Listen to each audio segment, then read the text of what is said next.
to Making the Brand, the podcast where marketing and pop culture collide.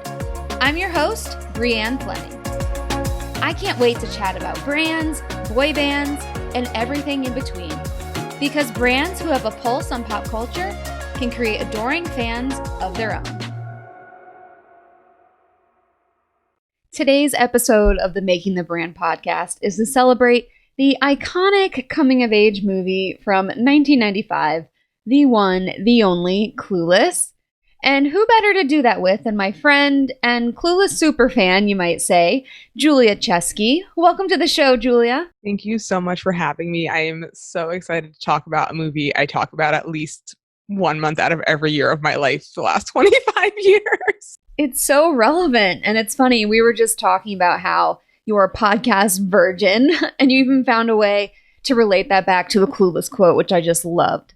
It's true. I can't quote things very well, but I know references, so I'm always like, it checks out. Yeah. So we were tweeting together about the 25th anniversary of Clueless. Can you believe it's been 25 years? It's just insane. And I still look 25 with no work. Yeah, absolutely. I'm giving up my own age by giving people numbers. But yes, it's very exciting that this movie has withstood the test of time and in many ways, a lot of cultural shifts. Yeah, and we're going to unpack all those things. But first, I want to learn more about you because I think you and Miss Cher Horowitz have a lot in common because you both love fashion and photography. There's that scene in Clueless where Cher's getting her friends together for a little photo shoot. So can you tell us more about your background? Yeah, so I'll introduce myself. Hi, everyone. I'm Julia Chesky. I am a Parsons educated photographer that somehow got involved in the world of marketing, and I focus on creative strategy for brands. So I wear many hats, but not actually because I have curly hair, so it doesn't look good. And I essentially tell brands what to do, mostly in the digital space, so that they can communicate with their consumers in a more authentic and interesting way. I love that. And I've seen some of your work. I've checked out your portfolio site. You are just such a talented photographer. I just love the diversity of your portfolio, from your product shots to fashion. You've worked Fashion Week. It seems like you've had quite a fulfilling career so far. Yeah, it's been incredible knowing that I wanted to spend my life in fashion actually since watching Clueless when I was 9 years old, and actually achieving that is pretty crazy. I hope younger me is happy, but also knows that we didn't get everything we wanted, but got pretty close. Yeah, you're doing just fine. So that reminds me, let's talk about your memories of growing up watching Clueless. Would you say that it inspired you to get into fashion? Yeah, absolutely. So I have a lot of memories. Like, I keep saying this for the last 2 years. I've been saying, for better or worse, this movie has shaped my life. I sometimes curse it, and sometimes I'm like, yeah, it's great. It fulfilled my life in a different way. I think that I don't know if I would actually care about fashion or being artistic as if it wasn't for discovering this movie when I was 9. I always marched to the beat of my own drum. I'm an immigrant. I came to this country in 1990 when I was 4. My mom was 29. We had $200 and zero English. So it's not like I grew up in luxury or wealth of any sort. So it's not like I was also growing up in pop culture. So when I saw this movie just by accident, I think a friend showed it to me. It was the same year it came out. It really opened up my eyes to this world that I didn't know existed. I was throwing up the whatever W's like it was my job. I really think one of the most prolific memories I made as a young child was learning about Calvin Klein. And I know a lot of people don't realize in 95, we didn't have access to the internet. We had to go to libraries and look at things. So there was no way for me to learn about Calvin if it wasn't for opening a magazine or being somewhere where they're talking about him. So he was the first designer I ever learned about. I apologize to Mr. Elia because I didn't know what that was until my teenage years. And I think that's fair for a 9-year-old to not grasp that. But when she said, says Calvin Klein, I realized that's what I wanted to do with my life. I wanted someone to reference my name as the reason for whatever they were wearing. And that dress still haunts me. They re-released it a few years ago. Gosh, maybe a decade ago actually at Calvin, and I really wanted it, but I still couldn't do it because it was like $1,000 and I was in college. But in general, I think that it really opened me up in a way that I don't think any other movie could have, because I just saw so much of the desire of self, even though I don't look like Cher and I look a lot more like Ty. I think my personality is aligned with Cher, and I think a lot of my personality still is aligned with Cher. So I have an unnecessarily complicated relationship with this film, but it is one of my favorites. And I think, and I hope it always will be. It always feels like I'm watching it for the first time, and it brings me a lot of really strange joy. Yeah, I appreciate that so much because I feel like people underestimate just how much a piece of pop culture can influence your life. And like, I feel kind of like a dork sometimes, always tweeting about boy bands and all these random things. But, I grew up reading teeny bopper magazines, and that's why I got interested in copywriting or fashion too. It's the same thing. So it's not really silly. We're just influenced by our experiences, no matter what those might be. Absolutely. I think it just seems silly to people who choose to not understand it, or again only see it for something that's vapid or valueless because they can't position themselves in someone else's shoes. Those people are clueless. That's what I would say. For sure. So, why do you think this movie has had such staying power? Why is it so iconic all these years later? So quotable. I mean, the gift game is strong. It's just a classic. But why? There's it's like a very heavy layered cake. You have the language, you have the level of self-discovery that we all went through, whether it was in middle school, high school, even as adults. We're always trying to find ourselves and better ourselves in some way, hopefully. So that language never really changes. And then the fact that the issues still remain the same. We're dealing with insecurities, we're navigating female friendships and relationships, we're figuring out the opposite sex, there's self-evaluation and evolution. And I think the way that fashion was merged into this movie as its own character is what makes it stand out from a lot of films. In my opinion, it created a blueprint for a lot of teen movies afterwards. Like, the fashion was always important, but never as a character. And I think that when you look at a lot of footage from it back then, a lot of people were like, it was a character, and we didn't realize what we were doing. I also think that, you have someone like Paul and even Donald, who had his hit with Scrubs. They had such massive success afterwards. So people will want to go and find movies from their youth and rediscover it, which is really great. So, the importance of good casting. And I also think that even though it's not discussed for some reason, it feels like it's been swept under a rug. But like, they had a TV show for 3 seasons, and it was on TGIF, which was such a huge deal. You go to ABC, and as you and I discussed privately before this, it's not on any streaming service. And you had a lot of the original cast, like Brittany Murphy was in it, and Donald was in it, and you had a girl who looked like a copy and paste of Alicia Silverstone. It was super crazy, but it worked, and she had her same like effervescent energy, and it kept telling the story. And I think that watching that show really helped shape my love for it even further as a legacy film for me. Yeah, you're right. I mean, it did launch so many actors and actresses. Even just thinking about Brittany Murphy, I mean, she tragically passed away, but she still had a pretty solid body of work after this movie. And I can only imagine what her career would have been like.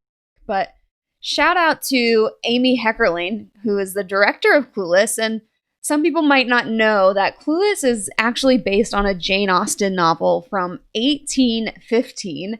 And Amy Heckerling just wanted to relate it to modern teenage culture. So it makes me wonder if 25 or 50 years from now, if the teenagers of the future, if it'll even be remade then to match their lifestyle. I think so. I also think there's there's such a beautiful level of innocence of things that we no longer do. Like, we no longer have to look at a physical map, which I remember doing when I was a kid. We have it in our cell phones, and we don't have, phones that only make calls, or a pager that just gets a quick message. It's amazing to see how far we've come, and even in 25 years, and also crave that simplicity at the same time, because we're so complicated and so connected these days that I kind of want a flip phone and a pager so that I can be left alone. But I don't think my addiction to my cell phone will actually allow for that. But I think it's a really cool thing. Well, getting mugged is probably a good time to have a cell phone, which Cher did not. She had to call using a payphone. So, And I also got mugged in LA in October of last year. So Cher and I have that going for us. Oh, I luckily no. had my cell phone to rescue. You weren't in the Alaya then. I was not in an Alaya. I was hiking on Runyon. And yeah, I mean, that's a whole other episode. Yeah, we'll get to that part too. but I was trying to find some storytelling parallels here.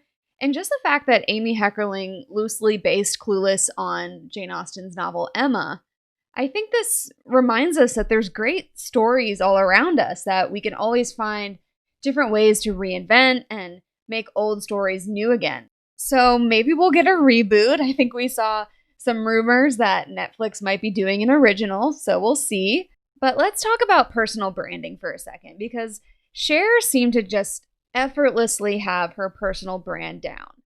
What are some traits about Cher that anyone could apply to their personal brand that you've picked up on? Absolutely. So I have a lot of thoughts on this. Yes. I know everyone's really shocked. She's like, please make her stop talking. I promise you, we're in for an hour, guys. So welcome to my brain. But really, for me, it's the hard work and knowing yourself and having fun. I think that's what makes a strong personal brand. If you're not having fun, what you're working in, when it's a personal project that you're trying to get out, it's going to be really difficult for you as an entrepreneur, a creator, whatever it is. You just have to have fun. I find that overall controversial maybe, but social media has stunted a lot of people's self-discovery, and they find a niche that works for them or worked for someone else, and they kind of just stick to it, and they're scared to get out of it, and they refuse to evolve out of a fear of losing their audience, or not having the imagination to continue growing with their audience, which is how a lot of people kind of like get really big and then fade out, because the 13-year-olds don't want to see that when they're 18. So I think that with Cher, what's fantastic is that there's so much character development. She starts off being like, it's all about me. No, it's all about me fixing everyone. Can it be about me? Oh no, how do I make people think I'm better than I really am, when it's just like, it was always there. It's just she didn't know how to get to it. Yeah. So I think that personal brands have turned into like maintaining engagement instead of maintaining self. And that's what I hope people can learn from. And I can go into a further rant about, the landscape and how it's split right now, especially with Black Lives Matter and COVID. And really just discussing that I've anticipated the landscape to split for a very long time. It was not a sustainable method. Like, we can't all just keep doing the same content indefinitely. People get bored, trends change, and all that good stuff. But I think when you have people who are not able to get out of building these cookie cutter castles that they've put themselves into, they can't develop into a personal brand, because you also as a person don't want to do what you were doing 10 years ago or 5 years ago, even 1 year ago.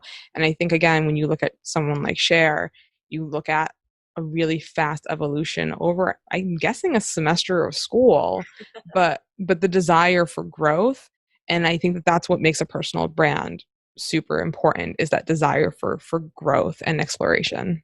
Yeah, and letting yourself really evolve. I mean, we talk a lot about sticking to your niche, and I also think we forget to give people that creative liberty to evolve your niche or to adapt over time, because at the end of the day, we're still human. We have different chapters of our lives. I was just thinking about this morning as a big Taylor Swift fan, just seeing the evolution of her albums, and her latest album that just came out this week, Folklore, is so vastly different from, kind of the teen angsty stuff she had in the beginning of her career on her first album. So you can still put your art out there, but give yourself that freedom to evolve how you express yourself. I agree. And I think, you can grow, you can feel uncomfortable, you can share, you can scale, you can thrive. And I made a note said, get out of being a Monet and become the artist of your own life. Oh my God, that's just a tattoo in the making. I someone's going to be like, but no, I'm trying to relate it back to Clueless, guys. Bear with me. I'm trying to be clever. But in general, Cher would never do something because everyone else was doing it, and would encourage you to push yourself out of your comfort zone. So since, we don't have our own personal Cher, and I've become a lot of people's personal Chers recently, but you have to monitor yourself of being aware that you're doing the same thing, you're taking the same photo, you're behaving like you did. And if you're not feeling like it's working for you as a human being, it's time to switch it up. And if you lose that audience, they weren't going to stay with you no matter what. So that's fine. I love that. And I think we could also touch on identity and even more so just appearances, because Cher definitely cared about her appearance. She cared about other people's appearances. Are there any takeaways as far as personal branding and the way we present ourselves that we can learn from Cher regarding how she presented herself to the world? I think so. I think so. This is kind of like a shameless plug, but I wrote a post on my new Instagram called Shallow Things, which was supposed to be a podcast, but became an Instagram in the meantime, where I discussed the sameness of social media and like this, like, you know, pinching our faces into Facetune or filling our faces to look like our favorite, you know, Instagram baddies or icons, you know, trying to like get that like hit of cool from others' engagement with us. And it's just kind of a bummer. And I would hope that, you know, we value our own appearances for self and embrace our uniqueness. And I think that's a lot of why TikTok's become so popular, is that everyone's really supportive on that platform and wants a difference of opinion and a difference of view, because Instagram has become just so controlled. And you look at the other platforms, not as visual. Like, I would love to find someone that uses Twitter exclusively like Instagram and see how they're doing that. But I'm going to stick to those two platforms because they're the most visually telling. But in general, like, you know, it's our responsibility to present ourselves how we see fit, not how society sees fit, not how our parents saw fit, not how our partners see fit. But as long as you're comfortable in your own self and your own skin, or you're working towards becoming comfortable in that space, or you have a person you look up to who is, you know, different like you in whatever that is, I think that makes life so much more interesting. I would be really sad if everyone was exactly like Cher or like Dion. Well, more so like Dion in real life, but like Dion in the movie. And like, you know, sorry, Stacey, but like, not sorry. Or, you know, or if everyone was different like Ty, or if there was like 1,000 clones of me, I would be freaked out and running to be someone different and finding my new self, because it just would be unfulfilling for me. So I think that, to answer your question in a long-winded rant, No, I think, you know, self-presentation comes in various ways. With Cher, it was through her clothes, again, like fashion being a character, and through self-grooming. But your self-presentation can also be how you treat others and what you're known for as a human being. And I would so much rather someone say that I'm a good person, or they felt great around me, or I made them laugh, than them complimenting me on my shoes, which they should have done anyways, because my shoe game is absolutely vicious and notorious. of course. But my shoes also aren't for everyone. And if you think they're ugly, but you think I'm an awesome person, that's all that matters, because the shoes will come and go. But the person I am hopefully will stay and only get better. So I think with Cher, my eternal problem is that people have placed her into a very shallow being, when in fact she used that as a self-expression, but was incredibly deep and thoughtful of others around her. That is just so deep. I love it. I'm so glad we're doing this. There's so much more to get to.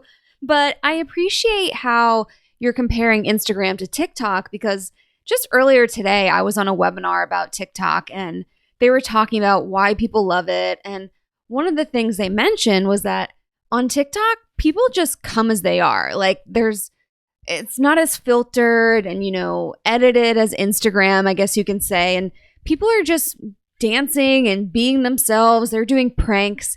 It's a little more organic. So it's really refreshing to see a platform that's going in a direction like that. Like, it's okay to be embarrassing. I'm embarrassing on all my platforms. Again, I'm so sorry for the plugs. I'm not usually a self-plugger, but my best friend Janelle of over a decade, she's a senior writer at Vogue, and I think I inspired her last article where it was like about our like quarantine crushes, and I got like a little quote in Vogue about my quarantine crush. What up, Ben Schwartz? But like, you know, in general, it's kind of like if you can just be your authentic self and you're kind of shameless about it, people will gravitate to that so much more because, again, I think if nothing else, COVID has taught us different values and metrics of what we think is important. And to go back to my shallow things post, I equated Instagram as the original pandemic and I equated it as the digital pandemic. And that's really hard to do in 2,200 characters. So please check it out. It went viral about 2 weeks ago. I think there's over like 25,000 shares, which is the most I've ever personally gotten on anything outside of Tumblr. But in general, you look at our self-obsession for, again, being the same and creating spaces that are just for consumption to share on a singular platform is really bizarre. And now we're having that experience through TikTok, but with something silly like dancing. So it's like, you know what a TikTok dance is. Like, you know when someone's making a TikTok in the same way that you know when someone's making an Instagram photo because they're like, oh, she's doing it for the gram. But like, kids aren't going into like bankruptcy to make a TikTok, hopefully, in the same way that some people have really bad credit card debt because they go to Chanel every week to stunt and they shouldn't be. So, I think, and that's a YouTube problem too, but in general, it flips. But for me, it's one of those observations where I think the beauty of the TikTok is that anyone can find success in it and there's no formula just yet. And that's something that Instagram hasn't had in a very long time. And I didn't read the book Off Filter, or I think it's called No Filter. Maybe I'm wrong. That's all about Instagram. Mm-hmm. And, but I watched the talks from the author, and I think Sarah, hold on. We got to plug her. Really let's plug her because I'm like, Sarah, I know about you, but I can't read it. What was her name? Sarah Fryer. Super smart. And, Instagram really did dictate what they wanted to be popular. It was like, three people's point of views. And then it kind of took off because people saw other people being successful from it. And then it created this army of clones, which if you support them, that's a personal life choice. It is not a choice that I make. It's a choice that I, guide my clients away from when they're like, this is the trend. And you're like, it won't work for you. Let's try again. But in general, I think that we have a really interesting multi-layered, like, again, why is so many layers? I'm so sorry. More cake references, please. You know what? I gave up refined sugar 5 years ago this month, and like somehow I keep making baby and cake and cookie references. I don't know where they're coming from, but like this is a biological clock. Scream for help. Like, George. No, so I'm just saying, like, in general, but in general, I think what's super interesting is that each platform should be utilized uniquely to what its like best practices are. And if you, again, look at Cher, she behaved in a certain way under different people all the time. Like, she was herself in one place. She was herself to get attention from a man. She was her true self when Elton made a move, and she was like, truly as if. I'm not cool enough to say it out loud right now. There's too many nerves, but like to reenact it. But there's also where people are so complicated, and social media has made us so singular that's why I think TikTok is so refreshing to people, because that's kind of what Instagram stories is supposed to do, but it's turned into like this like still very controlled thing. And that's kind of why I still love Snapchat and use Snapchat so much, because I get to be my authentic self. My audience on it is a 20th of what it used to be at the height of Snapchat. I don't care. I like making content for it. And the people who ride with me on it ride with me forever, I hope. Shout out to my Snapchat 30. But like, those are peeps. They know that they really know where I am at all times. It is truly live blogging at its finest. Instagram is like, I thought you were in LA. I'm like, I'm in my underwear in the East Village. But yes, sure. My Instagram lied to you. Congrats on being played. But like, you have you have platforms that should be used different ways, and I find that really sad when I'm just kind of like repost the same things because it's their personal brand or it's how they're viewed. And I love that like freedom from Cher and really from Ty, and we'll talk about her. I know we will, but Ty is super fascinating. Yeah, and you're right. I mean, Instagram stories were a step in the right direction. We weren't thinking about grids anymore or always being perfect. It was, for once, we had this throwaway content. Actually, I shouldn't say for once. I mean, Snapchat really pioneered that, but people became more comfortable just being themselves and setting the tone for what we now see on TikTok and just being unapologetically yourself. But I'm also so glad you brought up as if and some of our other Clueless and Cher catchphrases like totally buggin'. There's a bunch we can get to, but I think there's a personal branding lesson there too. It's find your voice and your language and express yourself in a way that's true to you. You don't have to try to fit this mold. And I talk about it all the time as a university instructor. I'm out here talking about boy bands all the time. I'm like, I don't need to pretend to be this overly academic, buttoned up type of lecturer or instructor. I can just be myself. So we can all let our hair down, and Cher just always translates that message in so many different ways. I mean, it's just such an iconic movie, and when someone tells me they don't like it, I know we will never get along, because I feel like this movie is such an insight into my brain and my soul that like you will hate me or I'll hate you, because like how do you not understand the complexity of Clueless? Some friendships are not meant to be, but now you can just send them a link to this podcast and maybe they'll understand it. I have a few people to send links to, but yes. We'll definitely do that. So let's talk about Ty for a second, because Ty might actually be the most relatable character. I mean, Cher lived in a mansion in Beverly Hills, and not all of us had that lifestyle, but Ty just showed up at school. She was the new kid, didn't really have a tribe, didn't really know where she belonged. But of course, Cher offers to give her a makeover. So I want to know, did you have any life experiences of your own where you felt like you were in Ty's shoes? I feel like this is therapy hour. So my entire life. Okay, so let's just back it up. I have curly hair. I am an Ashkenazi Jew. I look like it. I sound like it. People either think I'm born and raised in New York, or they think I'm a Valley girl and they make fun of my voice or my vocal fry or whatever it might be. I've been the new girl in school at least a dozen times in my life, moved around a lot. I dressed differently and funny because I was poor growing up. I was either wearing hand-me-downs, or I remember when I first started going to school when I was, I think, 5, I wore the same pair of pants every single day because we had no money.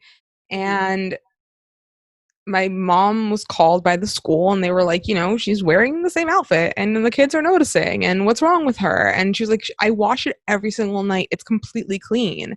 Yeah. And that's when I started getting hand-me-downs, because they didn't realize the level of poverty. I've spent my whole life just kind of being awkward as the reverse Ty, because Ty was all about like drinking and partying and made these like drug references that I don't think I even understood them until I was 18. And I'll explain that in a second. I'm accidentally straight edge. Like I never like went out and was like, I'm going to be a straight edge person. I was just like, alcohol doesn't make sense to me. So I've never tried it. That's right, guys. I live in New York. I went to art school. I worked in fashion. I worked in advertising. And I've been freelancing. I've been living through a pandemic completely sober, having tried alcohol, not even a sip. I know it's everyone's next follow-up question. I could read out your list of whatever.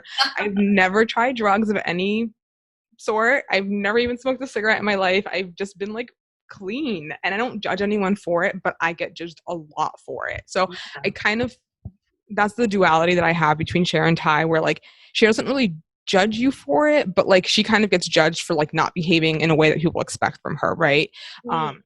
And so people kind of treated me weird my whole life, and that's a whole other story. But I still get treated like an anomaly, because I am professionally, I am as a person. I'm not like the typical person that works with these Fortune 10 or Fortune 500 brands. I'm not the typical person who even works in fashion, because I think I because I'm consider myself, based on my experiences, and have been told repeatedly throughout my entire career of 12 years that I'm an anomaly and I'm different, and I feel like I'm picked apart in the way that other people aren't. I don't know if that's a sensitivity that I have, or it's in my head. I know it's not, it's been said to me often, but I sound like a paranoid person for saying it out loud. But in general, when you look at Ty, she was also picked apart, and people assume that you're just clueless because you stand out, but really you're just comfortable in your own skin to be yourself. And what I really I've always admired about Ty, which I didn't really get to until a couple of years ago, was that she took their suggestions but still became herself. she still went after the boy she wanted to go after. She still dressed how she wanted to, but blending into the SoCal scene. She never asked anyone how to change for her comfort. And I like to think I carry that trait. I will take advice from people, and I'm sure it's built me as a person. But I think that like the fact that she was able to experiment, but realize this self that she is, that she feels is her true self, is something that I hope everyone gets to experience in their lives, and really is able to feel comfortable in their skin, even if they don't feel comfortable everywhere else. Yeah, you're right. At first, I was disappointed that they reinvented Ty. You know, she was a completely different person when she first arrived at that school. She was into drawing. She was more of like a punk rocker chick, you might say. But you're right. She did stay true to herself at the end of the day. She did go after her skater boy and everything. So you're right. I never really picked up on that before. I'm telling you, I can pontificate about Clueless more than I can pontificate about Emma any day of the week. I think I failed all of my high school teachers, but like, it's just, you know, a prolific movie that really shaped my life. It really did, but you're not alone. I want to know what you would tell people who might be in Ty's shoes, or they're trying to build their brands and they might feel like they won't find their audience, or they're just feeling out of place. What would you tell someone who's working on their personal brand and they just can't see the light at the end of the tunnel? So what would I tell myself? Okay, so I have like 30 personal brands. Like none of them make sense. Like Twitter, I say whatever I think. Tumblr is like a photo dump. My Instagram is so obsessively controlled that like it makes me anxious, and I'm sure everyone's like, "That's so pretty. She's a genius," and you're like, I literally wake up in the middle of the night going, I should have posted this instead. It's not normal. And then my Snapchat is truly my true self. So add me there. No, but what I'm saying is I think what I tell everyone, including people who are clients, is that it's hard. And that like, you know, this is going to be controversial most likely, but not everyone needs to have their own brand. Mm-hmm. And that's okay too. And I think, you know, if you're not adding to the conversation and your own brand is just like narcissism, acknowledge that and realize that like your friends will probably be your biggest engagement, and maybe people who like think you're attractive. But you know, do we need more kissy empty stare photos of you outside of Nobu, or like eating an out burger, or trying on really ugly Dior sneakers or anything from Dior because Mary Gracia is horrible? But you know, do we need any of that in the world? And the answer is no, because like the girls that came before you, they've got it on lock. But you know, if you can't figure out what you stand for and why, and what's missing in the market, and what you're bringing and how you're bringing your own point of view, is it worth competing with the people who are? And I think that most people will realize it's not. And it's not a defeat to realize that it's not, because you can put that energy into something else. You don't have to be in front of a camera. And I think that we can normalize that, and we should normalize that. I think we can encourage people to say that, like, you know, yes, we all deserve our 15 minutes of fame. Shout out to Andy Warhol, my art dad, trademark. But like, you know, you can also get your 15 minutes of fame behind the scenes. And I think for some reason, people have forgotten that. Like, I would rather be a powerful person holding like the checkbook than being a slave and hoping that I like become a sugar baby to someone, you know. I'd rather be the sugar dad, whatever their term is. So like that's kind of, but just not old and creepy. I have friends who've experienced anyway. So I just think that that's what I would tell people. Like, Ty didn't need to be Cher, and Cher didn't need to be Ty. Like, Ty was okay, like being the main character in her own story, and being in the same room as Cher, but didn't need to overcompensate for her when she kind of had her little brush of fame, if you will, or her infamy, when she almost died, and then kind of took over, and Cher felt like she created a monster. And I feel like a lot of people feel like they've created monsters when they see these like clones or the sameness that I keep referencing, but we'll keep referencing until it stops. So sorry, folks. So yeah, I think that, you know, to sum it up, is that it's okay to not have a social media personal brand, but to have a like an ethos or a self-guide to who you are in your professional life or your personal life around your friends it doesn't need to go on the internet, even if you think it's super cool. Yeah, and I think that's what I've found mostly as I try to build my own personal brand is I've just found a support system. And I think at the end of the day, that's really why you should put yourself out there. And any forum, whether it's online or just getting out in your community, it's just finding like-minded people who can support you and you can lean on. And you'll always find your tribe, no matter what your niche is, no matter what you're into. The audience is out there. You just have to go out and look for it. And sometimes put yourself out there and share that and actually actively look for these types of people. But you don't have to be all things to all people. You can find that one group that becomes your support system. Absolutely. I think that, the internet's a busy place and we're busy people. And oftentimes we think that everyone should stop because we decide to put a stop sign on, but it's literally not authorized by any governing force. And it's just a self-made stop sign. So like, why should they listen to you? Reminds me of when Cher runs a stop sign. My entire life. When Cher runs a stop sign and like, I didn't learn. So I didn't learn how to drive. I really was like, I'm going to be a New Yorker when I grow up. I'm not going to like drive. I was 17. My mom was like, you need to get your license. Like, you never know. Because every 16-year-old's like, I want a license. I was like, I want Mikimoto pearls. My mom was like, this is cheaper than a car. Sold. Still have them. True story. I'm telling you, I was just made to be a slave to fashion, but never in debt. And that's the most important part. I was like, I'm not going to learn how to drive. And then I remember when I was working for Samsung, I had to go to Coachella 2 weeks before Coachella was happening. And they're like, surprise. And I was like, I got to figure out how to work a car. So I came home for the weekend and like, my mom was like, oh my God, you're going to die. And I was like, it's fine. I'll figure it out. So like, I literally learned how to drive almost 10 years after I got my license. And then when I got to LA, they were like, how are you going to park? I was like, I don't know, but like, I have Samsung money. So I'm just going to like pay people to do it for me. And that's fine too. Right. So I really experienced Clueless even subconsciously in my life because literally I was like, I don't know. I remember I did have to learn how to drive because there was a park because there was an emergency, and I like parked and I was shaking. And when I successfully didn't hit a car, I was like, wow, I'm thriving. I did it. And everyone just looked at me like I was crazy because everyone in the car had grown up driving, and they're like, wow, you're in your mid-20s and you're like really excited about making it into a parking space that you just spent 30 minutes looking for in a garage because you didn't want to be too close to a car.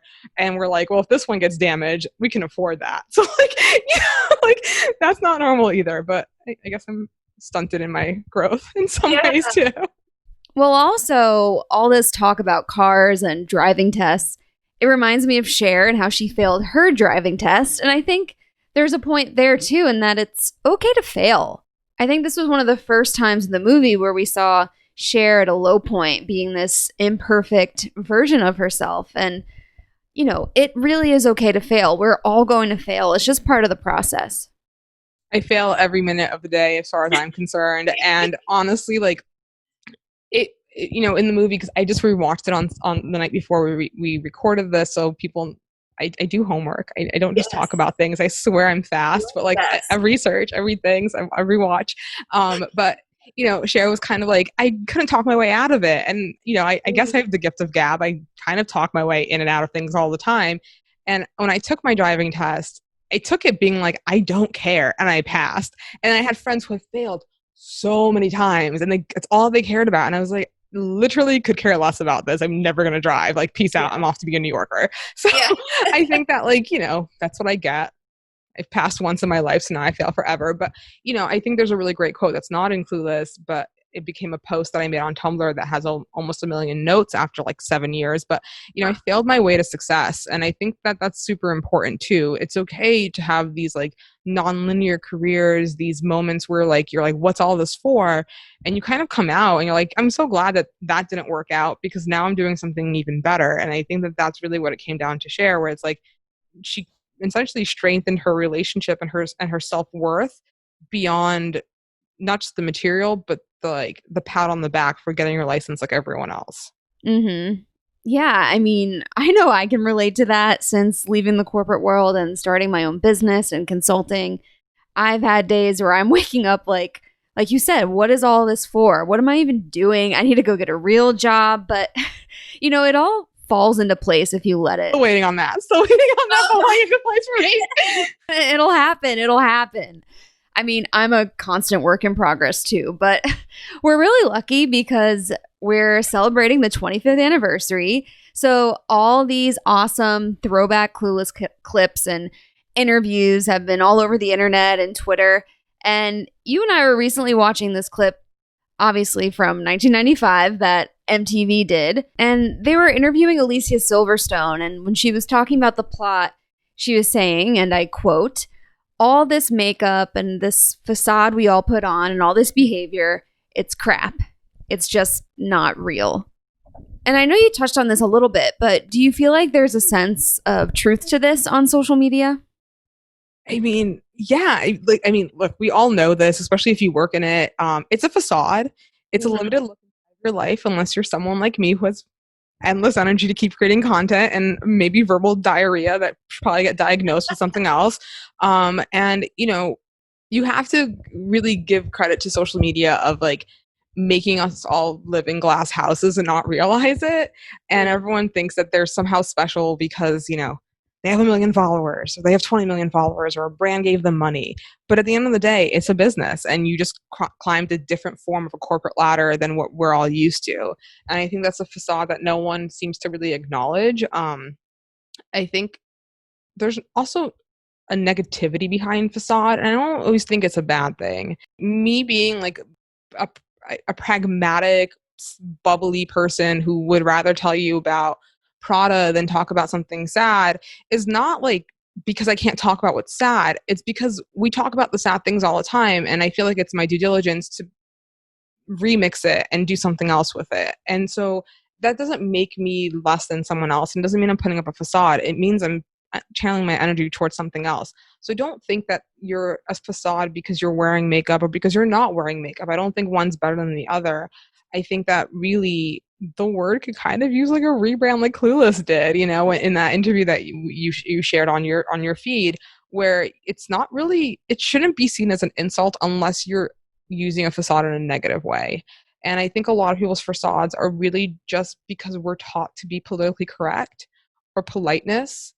And I only hope that I can inspire others to be their true selves while not getting myself banned from working ever again. But, I think that if we can acknowledge that we have facades, if we can make sure that they're positive facades and that they're self-serving and protective when they need to be, they're not necessarily a bad thing. Like, you're not better than or less than me for wearing makeup or not wearing makeup. And I'm not better than you or less than you for not wearing makeup. And I think that that's something that, or liking clothes or having over 150 pairs of designer shoes. Like, I'm not better than someone else. It's just how I choose to spend my time and energy. And that's not really a facade. That's just like what makes me happy. In the same way, there are people who have 2 pairs of shoes and they make an obscene amount of money and they're happy with that too. Or am I in a facade versus them? No, we just have different interests. So I think that like maybe I'm going to become a PR person and like rebrand the word facade. I don't know. Stay tuned. Yeah, I was going to say the wisdom here. I never really looked at facade that way. I mean, I always did kind of view it as something that had a negative connotation, but thank you for redefining it for us. You're so right. Now, every time I see that word, I'm going to try to look at it through a new lens. So thank you. But one of the main themes in Clueless, obviously, is popularity. And one of the ways that we measure popularity in a branding sense on social media is, of course, follower count. What is your perspective on following? Is following everything? And what would you tell someone who's trying to build their following? No. So the answer is I don't believe in vanity metrics. I say this to my clients all the time. I say this to people chasing this like never ending quest for followers and numbers. And I'm like, but why? And when someone can't explain to you why, it's like, you've got them. There's this really interesting Instagram that just launched. Let me find its name in one second. It's called Influencer Pay Gap. It is full of anonymous messages of people revealing how hollow this industry is. And by industry, I mean the follower, like, gravitas of becoming an influencer because you have a bunch of followers. Everyone's like, it's a multi-billion-dollar business. Go after your slice of pie. And that's true. It is a business. It is multi-billion. But, like, we're spending all this time and money, and these brands are like, we got $30. We know you have 500,000 followers. We got $30. And we'll benefit you more because we're a big old brand and you can say you worked with us. And you're just like, I did that for what? So I think that once we like reevaluate self-worth and what is a follower account, we'll feel so much better as humans. Like these are social media is about a decade old in this form. And I've been working in it the entire decade. And the entire 10 years I've been like, I don't care about followers, and that's never changed. Have I gotten my clients followings? Absolutely. Did I grow one brand 1 million followers in 6 months on Instagram? Yes, I did. But was that even on my docket of goals? Was that like a KPI, a KSP, whatever, like KFC, whatever like language you want to put behind it? No, I never cared. I cared about putting out good content that brought value and made people happy looking at it. And the followers came as a result to it. And so I think that like, popularity can be seen as many things. Like some people are like, I love what you do, but like I'm like the least popular photographer that had all the head starts and have done so many of the same things that blew up other people's careers because wrong time, right? And so is follower count everything? No, because my Tumblr fame would have transferred into something else, and it never did. But I do know the people who do follow me on Tumblr are exceptionally loyal and will follow me on any platform and support any of my projects. And I can't say that for a lot of things. And they sincerely mean it. Like they want the best. And that to me matters more than any follower count could ever. So that's it. If you're trying to build a following and that's your like number one goal, I'm so sorry to tell you, you're wrong. Like go buy your followers. They'll be as disengaged as the followers you're chasing. Go put out good content and grow at the same time. Well, hopefully it's a relief for people because they don't have to chase this number if they just let that go. And instead, like you said, focus on creating better content. It, I think, would remove this pressure to try to reach a certain number. And I think that the platforms really create that as well. Everyone's like, if you're not verified, you're a loser. Okay. If you don't have 10,000 followers, you can't swipe up. And then you have someone like Snapchat. Guys, I'm telling you, I got stock in Snapchat, so we needed to bring it up. So I bought it on day 2. It was a mistake. I wasn't going to buy it. I've been waiting very patiently to break even. I'm begging you guys, let's bring it back to Snap so that I can go out and buy some Alaya. No, but yes. In general, like, I look at things like, Snap doesn't care how many followers you have, and they let you link. And people will go to those links because they're excited to see what, like, the Vogue shout out or to go to my Instagram post or whatever it is that I'm cross promoting or promoting a friend, being like, hey, you guys should check out my friend. She just started a new agency. Click here. Why can't I do that on Instagram? I've been on the platform since 2014. I've been doing social for 10 years and I launched one of the biggest Instagram channels, and I didn't have an Instagram when I got the job because I never had time for it. But, I've been on the platform personally since 14. I have like 2,000 followers, and I don't care. But like, I've been on it longer than like some of these kids have been alive at this point who are on it underage and they have millions of followers and they get a swipe up. It just doesn't make sense. They're placing importance on the wrong things. And I think, a lot of people were begging for that access. So a really helpful feature during COVID when the pandemic was fresh. We're still in a pandemic, guys. It's just not fresh anymore. Or during Black Lives Matter. And I think that Instagram did a grave injustice by not allowing people to make it an even playing field and allow the swipe ups. So yeah, I mean, I guess that's a way that platforms get you on following count, and that's why people think it's important. But like, as a working photographer, I've made more money than influencers with bigger followings because of the content I'm making for them than me posting myself. So it depends on how you market yourself as well. Yeah, and I've read up on it a bit about the swipe up feature, and it turns out that not a lot of people actually go to that and convert. They're not really swiping up or actually buying anything on their phones from that feature. So I think it's really overrated because you're not getting a lot of real traffic.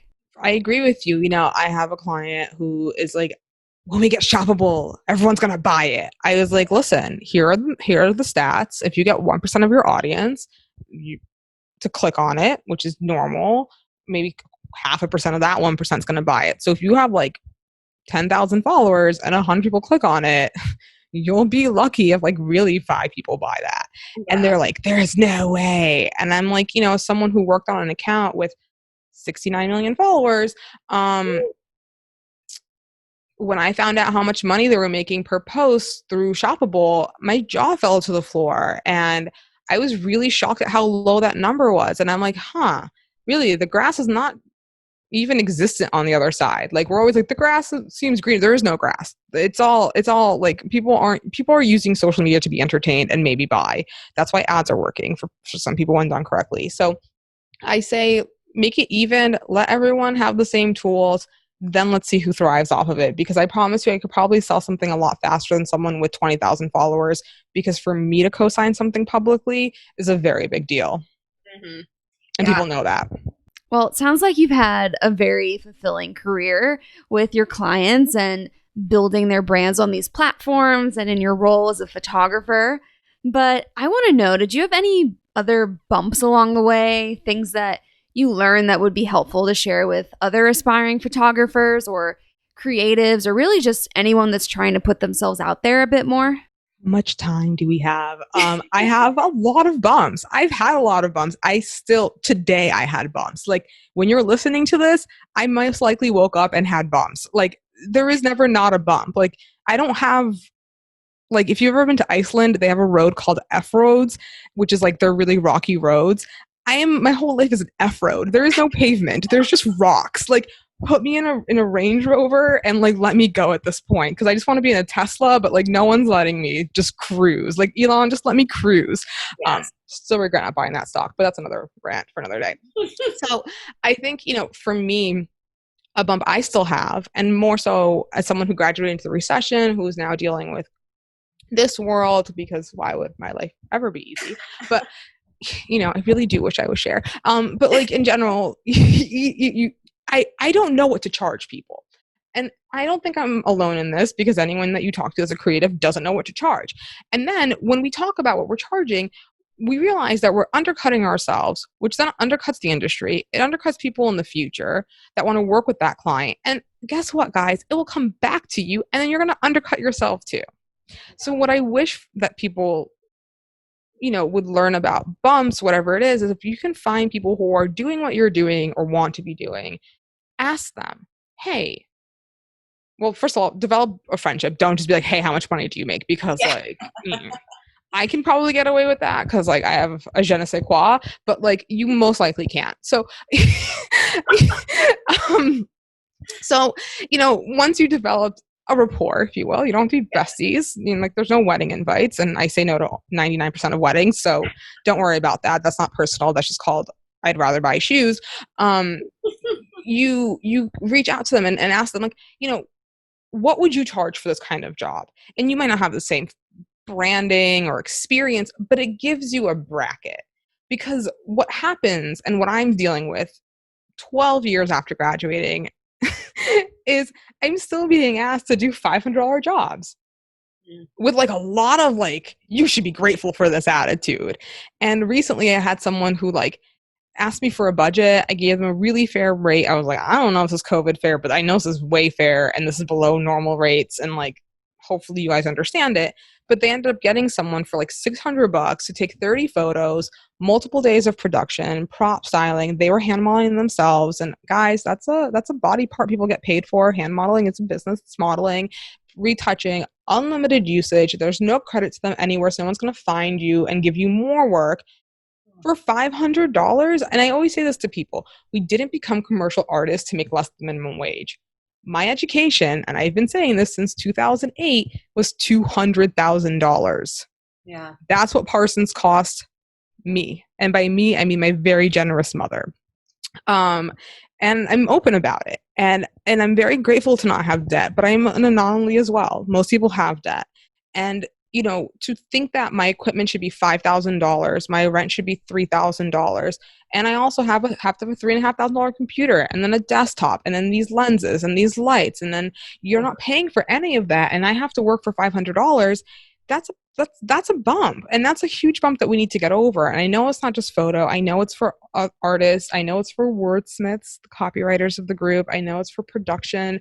I know it's for a lot of people, but if you're a brand that's making money on these images, and if you're doing your job correctly, you're profiting a lot, you should be paying people fairly and not being like, well, you only have 200 followers, photographer. Why should I pay you another rate? Because my work is better than that person. Otherwise, you would have approached them. So I don't know why we're having this conversation. Yeah. And, I say this to people. I once had a client say, like,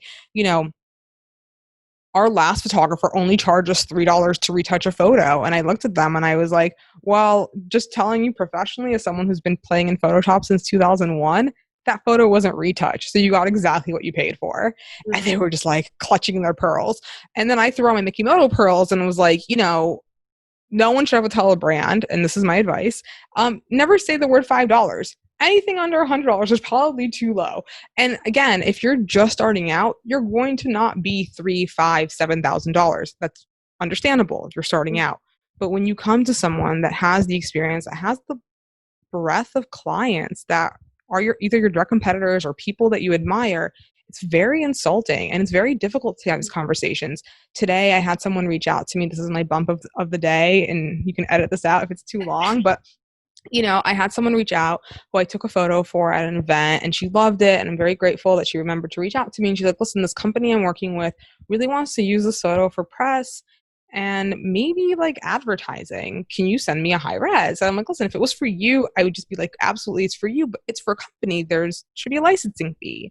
Yeah. And, she was like, yeah, absolutely. How can I help? And I was like, listen, put me in touch with those people. You're a nurse. You're busy. I'm not going to drag you into the dirt. Let me, work with these people. And the guy's like, we just want this for a press release. We need to be 3 megabytes. I'm like, the photo was 500 kilobytes. It works for a press release. I know what you actually wanted it for because I was told what it was for. And he's like, well, I'm not in the business to license anything. And I told him, then you're in the business of finding a new photo of your person. And I said that very not politely, just that way in an email, because he was wasting my time and my energy and basically telling me your work is of value to me, but not enough value for me to pay for it, even though I'm going to be making money off of it.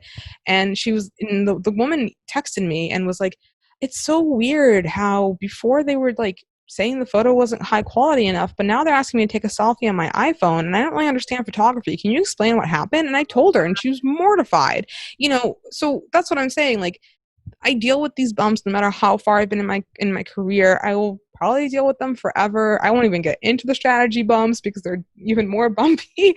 The amount of people who want to pick my brain like it's a free Shark Tank. But it's like I'm not a multimillionaire yet, and I'm working towards it. I'm not even a millionaire yet. So we're working, guys. We're working. And so, we're at a point where like, why does everyone get to get rich off of my point of view? Because you're coming to me because you want it. Mm-hmm. Otherwise, you wouldn't be talking to me. There's a whole sea of unemployed, wonderful people. There's a whole sea of photographers. There's a whole sea of creators. You obviously came to me for a reason. And if I have to do client education for the rest of my life and not get paid for it, then I should have become a teacher. But since I chose not to become a teacher, I'm going to need to get paid for this moving forward. And that's all that's the advice I would hope to help people is stop teaching people to be horrible. If we all close our doors and say, no, they won't get these rates. They won't think it's acceptable and they'll fix their budgets. I'm sorry that you're bad at your job and managing your money as a company and paying people fairly, but I'm actually not sorry, and you should have hired the right people to make sure that your budgets were allocated correctly. Mic drop. Seriously, I'm so glad you bring this up because more creatives need to be more vocal about this because it's as if we all need to come together on a united front to really fix this problem because it's exactly like you said. Once one person offers these incredibly low rates, it devalues everyone. So it just sets the tone the completely wrong way. I say this all the time, but like, if it worked in the way of the way people work, which is kind of like, oh, but I don't do this. This isn't how I've always done business. That's like me going into Prada and being like, I don't use money or credit cards. I really need this outfit. No, I am a Prada sweater. I am not the bottom of a bin of a clothing store that sells them by the pound. And you will pay for that. There are lots of sweaters in the world, and you can get a sweater for 50 cents. I am not that 50-cent sweater. I will keep you as warm as a 50-cent sweater, but you are choosing to go to Prada, and thank you for your business, but unfortunately, we're going to have to deny your request for free stuff. Good for you. I mean, Julia, just talking with you this past hour, I can confirm you are a Prada sweater. You are. And not just not just 'cause I'm wearing my favorite Prada Hawaiian shirt that I literally have chosen to live in for the last 2 years, but you know, anyone could be any sweater. If Saint Laurent's your vibe, which is my vibe, to be a Saint Laurent sweater. And if you want to be a sweater from the Gap, that's cool too. The world needs Gap sweaters, and not everyone needs to be a Prada sweater. But like, those people need to work as well, and they shouldn't be working for $100 when you are making $250,000, $1 billion, whatever amount is, because you gave someone $300 and we're like, go for it, kid. Yeah. Yeah. Well, there's a lot of takeaways from those stories. It's just at a certain point, we're going to get to the name and shame game from everyone. And again, the platform like this influencer pay gap, they're naming brands. A lot of people are scared and respectfully not, but they're posting emails being like, this is the company that had the nerve to say this to me. Be on the lookout. And guess what, guys? The internet is smaller than you think. It's also forever. So if I Google you and you show up as like the brand that, you know, paid me a couple $1,000s less because of the color of my skin, it's going to cost you a lot more money to get rid of that than it would have been to pay people fairly. Oh, yeah. Well, you are just dropping all kinds of wisdom and lessons, but I want to close out with a life lesson that you've gathered from Clueless as such a big fan of the movie, something that you apply in your personal life or your career. What's your biggest takeaway from this film? So I wrote 2 paragraphs. Now, I wrote a few thoughts on this. So thesis. I would like to begin. No, so basically, it's really simple. I think you can be frivolous, fun, and funny, and you can still care about others. You know, liking clothes or silly things doesn't make you silly or a dumb person. I'm not a diss with a credit card just because I like what I like, and you're not better than me because you like what you like, which is an ongoing theme in my life.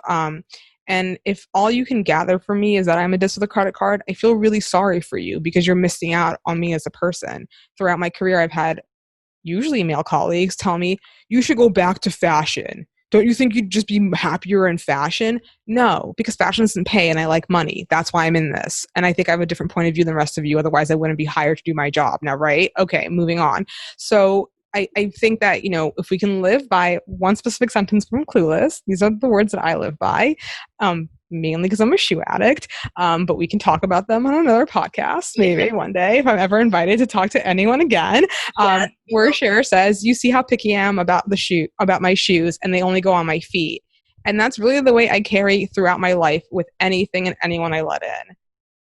When you have an immaculate game on anything, whether it's your intelligence, it's your material items, it's your friendship group, the weakest link of that is a reflection upon you. And I can't go and buy dusty shoes. Like, it's just not happening. In the same way that I can't go and have friends that don't support me in the way that I support them, or I can't have clients that don't get it no matter how many times I explain it to them. And now we just fire people and pray that someone hires me in the meantime. So, like, you know, I think that that's super important. It's a life lesson that you can gather from Clueless. It's like, you can and you should be picky. Maybe not when you're starting out, because again, nothing is linear. Just because you start out as a copywriter doesn't mean you can't one day be an account person or vice versa. Or, you know, the only thing you can't be is a doctor without going back to school. But within advertising, it's a free game. It's how you present yourself. It's how you brand yourself. It's how you work towards that goal. And I think that's what people need to remind themselves. Sometimes you should do a lot of dirty work to get to the good stuff, but you can be picky once you've done the dirty work to get to the good stuff. Wow. Brava. That is just so deep. I love the quote. And I'll have to have you back for another episode because I don't know if you're a Sex and the City fan, but I feel like we can break down the whole love of shoes. And I've already had a whole episode about like sneakerhead culture and Michael Jordan shoes and collecting shoes and all of that. So... And it's amazing. Like, we can talk about, I don't wear heels, so all my shoe game is immaculate Saint Laurent boots and the likes. But you know, I think that I would hope that if nothing else, people look at Clueless and see it from more than the surface level, which is what we could hope for as a society overall. Regardless of the cuteness, my love of fashion, the clothes, I sincerely hope that people give things that they might not understand a more thorough thought through, or a more thorough consideration, if you will, than what they put their own prejudices towards and are unable to see outside of their negative connotation towards someone. Absolutely. And I think that's a life lesson too, to not judge Clueless by its cover, but also not to judge people. Right before we hopped on, I was watching a video by one of my favorite authors. Her name is Kendra Hall, and she talks a lot about storytelling. And she was mentioning this time that there was this friend in her social circle that all of the other friends just started to oust. She was rubbing them all the wrong way. They kind of had just had it with her. She was being really cold, and they couldn't really tell why. And they were like, why should we put up with this if she's going to act like this towards us? So Kendra actually took it upon herself to talk to this friend and ask her what she was going through and really get her backstory. And what she found out, I don't know the details of the story exactly, but whatever she told her, it really made Kendra see her in a whole new light. And she then became more patient with her and really gave their friendship another chance because she learned what was beneath the surface. So I think there's always more than what meets the eye in movies and books and in life.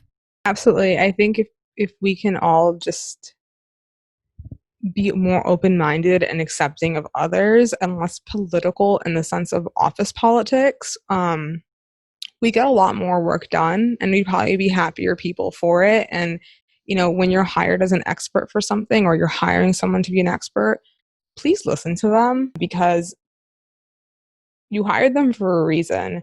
And it's not for you to talk over them. It's for you to hear another perspective. And I think that again, it deals with the complexity of a vapid movie like Clueless. And I'm sure there are people who will watch it and will never get what I got out of it.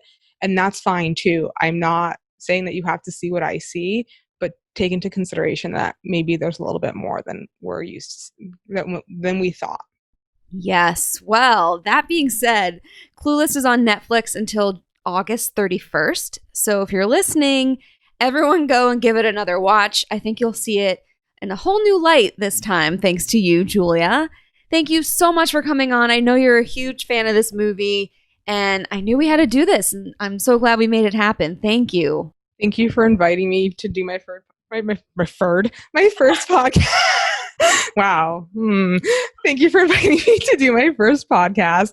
I hope that, you know, people enjoyed it. And if you need to find me on the internet, overly searchable. So please don't be shy and say hi. I'm happy to have a kiki about literally anything related to pop culture. Maybe not boy bands, but everything in between. Come to me for that. Yes, we have you for that, for sure. Yes. So everyone go follow Julia Chesky. I have all of her handles linked in the description and her website where you can see her awesome work. But definitely reach out. You guys can continue this conversation about Clueless or all things pop culture. I thank anyone who wants to give me a moment of their time. You don't have to. As I've said, it's a very crowded space. So thank you for wanting to hear what I think about anything. Absolutely. And like I said, you've just dropped so much wisdom today. And I really hope you'll start your own podcast. I mean, you've invested in a microphone and everything now, so you've got to do it. So. I don't know. I think I'd scare too many people. There's too much honesty. No, that's what the world needs. That's exactly what we've been saying this whole episode. So. Yeah, but people don't want to hire you when you're always honest. Trust me. Don't be as honest as I am. Protect yourselves a little bit. Use a different name. My voice is too distinct. I wish. But yes, thank you so much again. And thank you. If anyone has a pitchfork, come find me. Don't take it out on anyone else. I'll gladly duel with you. Nonsense. All good. Thank you again, Julia. We'll have to do this again soon. Thank you. Enjoy the rest of your day. If you're a fan of this podcast, be sure to subscribe. Or better yet, leave a review. You can also join my Twitter chat at #PopChat for weekly pop culture discussions you can actually learn from. If you have an idea for an episode, shoot me a DM at Brianne2K. As always, thanks for listening.